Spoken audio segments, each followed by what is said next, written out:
The Los Angeles Lakers last night were an embarrassment. They got blown off the court by the New Orleans Pelicans, a team that's missing their best player in Zion Williamson and have missed their best player the entire season, and are now the 10th seed in the Western Conference, which means they're just a couple of games away from taking the Lakers spot in the Western Conference, which is the 9th seed. This season has just been a complete failure for the Lakers in every way imaginable. Health, success, talent, development, anything you use to measure the success of an NBA team, the Lakers have failed in every way imaginable. And with LeBron James now approaching the final year of his contract, it really begs the question, should the Lakers move on from LeBron James in the offseason by trading him? I know some people are going to hear that question and say, Mustard, what are you smoking? Why would the Lakers even think about doing that? Well, stay tuned and I'm going to explain why it's not as clear cut as some of you may think. But before we get started with this video, if you are not subscribed to the channel, what are you doing? Hit that subscribe button and press that bell for post notifications to stay up to date with the latest content. And as it pertains to this video, make sure you drop a like because trust me, this is going to be a banger. That like would go a long way to help me out with the algorithm on this video, so that would be greatly appreciated on my part. But without further ado, let's discuss the Los Angeles Lakers situation and if they should trade LeBron James. When you look at LeBron James this season, individually, he is not playing bad whatsoever. He's averaging 29 points a game, 6 assists and 8 rebounds along with 2 steals, shooting 52% from the field, 35% from 3, and 76% at the free throw line. LeBron is still one of the best finishers in the NBA and has adjusted his game dramatically to fit the roster on this team, primarily playing more off the ball. And despite the down year for the Lakers, LeBron James still has moments where he can take over a game and he looks like the LeBron of old.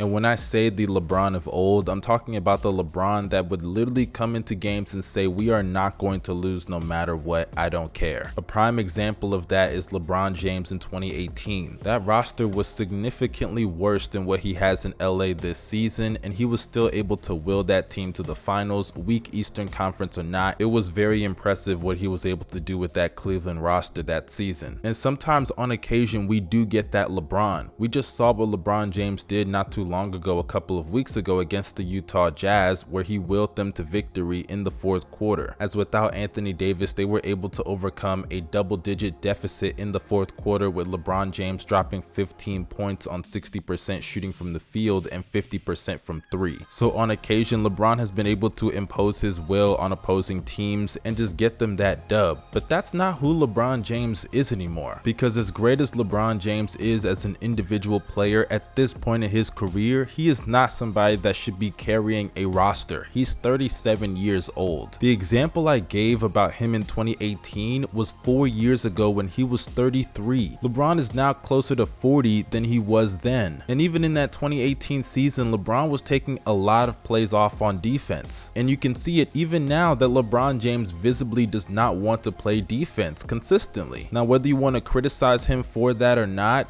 I don't really care, because that's not really the subject of discussion. The subject is LeBron James should not have that load at all on his plate. And you can see that him having that load on his plate is not a positive for him or the Lakers team. And when you look at this team as a whole, what are you going to do to change this roster? Because the circumstances of LeBron James and the Lakers, it doesn't look like it's going to get any better anytime soon. As when you look at the cap situation of the Lakers, they already have nearly $150 million committed next season, and that's without players like Dwight Howard, DeAndre Jordan, Carmelo Anthony, Wayne Ellington, Avery Bradley, Trevor Ariza, Kent Bazemore, Malik Monk, or Austin Reeves. And to be fair, some of the guys I mentioned, they're probably better off without, like Carmelo Anthony, DeAndre Jordan, Kent Bazemore. But don't forget, I mentioned Malik Monk and Austin Reeves. Those are guys that they would love to bring back next season, as those two have been the few bright spots for the Los Angeles Lakers this season. But with those two coming off the books as unrestricted free agents, I wouldn't be shocked if they get blown out the water with a nice contract offer in the offseason and have to leave the Lakers. In the case of Austin Reeves, maybe he could come back, but it's not like they have his bird rights or anything, so I'm not going to put too much trust in that. And then as it pertains to Malik Monk, I'm sure he's going to get blown away with a really nice offer, because what would the Lakers season be this year without Malik Monk? Let's be honest. I know that's pretty wild to say, but it's the truth. Malik Monk has been a huge bright spot for the Lakers this season. Not saying he's a perfect player, but he's been a huge positive for the Lakers this season more than negative, and he's gonna get paid like it because let's not forget he's currently on a minimum salary. And then that goes into the second issue with the Lakers contract situation. But because the Lakers are so top heavy, not only when it comes to talent but also financially, outside of LeBron, Anthony Davis, Russell Westbrook, and Talen Horton-Tucker, everybody else is on mid-level exceptions or veteran minimums. And if we want to get technical, the Lakers only have 4 players that are guaranteed to come back next season contractually. The other 2 players I do expect to come back though in Russell Westbrook and Kendrick Nunn, because where else are they gonna go? Kendrick Nunn is coming off of an injury, so he might as well stay, and in the case of Westbrook, you're gonna pass up $47 million?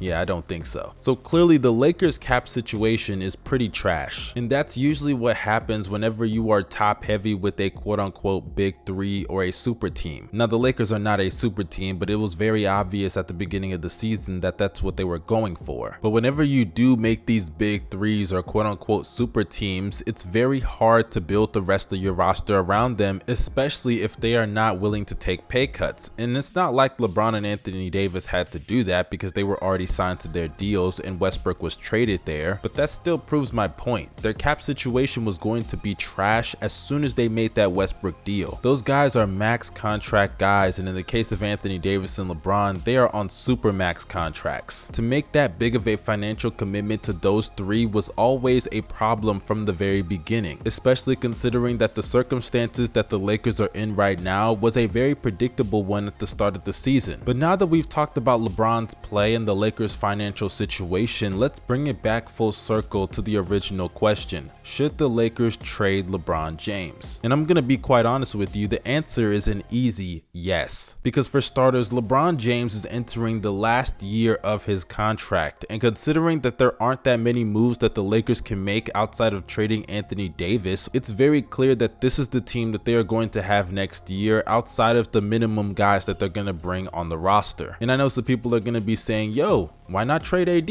I mean, the guy's injury prone and is not the person that we all thought he used to be back then. Well, that is kind of proving why you shouldn't trade him, because he's injury prone and his value is at an all-time low for him. And I'm not trying to say that Anthony Davis's value is so trash and you're not going to get a penny for him, but I just don't believe the package and return you're going to get for Anthony Davis is going to be that much to change the Lakers' current situation. I just think it's best for them to trade LeBron and get assets for the future, which they currently don't have. Don't forget, the Lakers have no picks because they traded it for Anthony Davis. And I'm gonna be real, let's say you do trade Anthony Davis and you get a solid package. If you guys don't even get out of the second round next year, what's the point of LeBron James staying? That package is not gonna be so valuable once LeBron James leaves. And then you go back to being mediocre and probably not even a playoff team without a lottery pick to show for it. And that situation is something the Lakers need to do everything in their power to avoid, because LeBron has already talked about the possibility of him leaving to go to Cleveland one day, or him leaving to team up with his son one day. Those things are definitely in the realm of possibility, probably the Cleveland one more than the latter, but still those things are a possibility and it doesn't look like it's going to be happening in Los Angeles. So I say once again,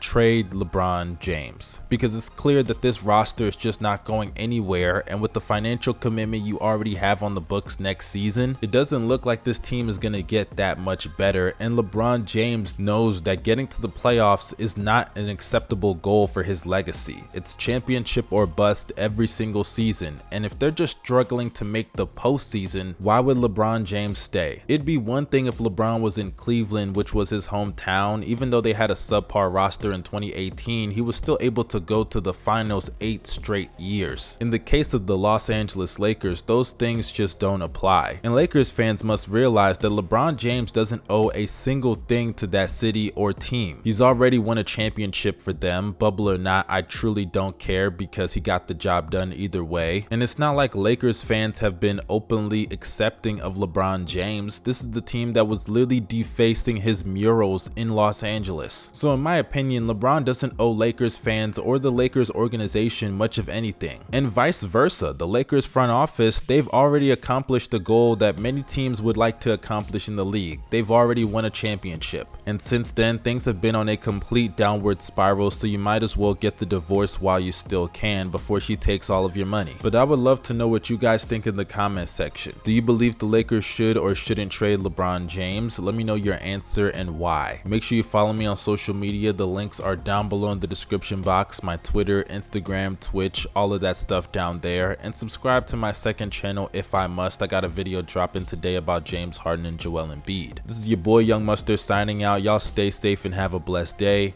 Peace.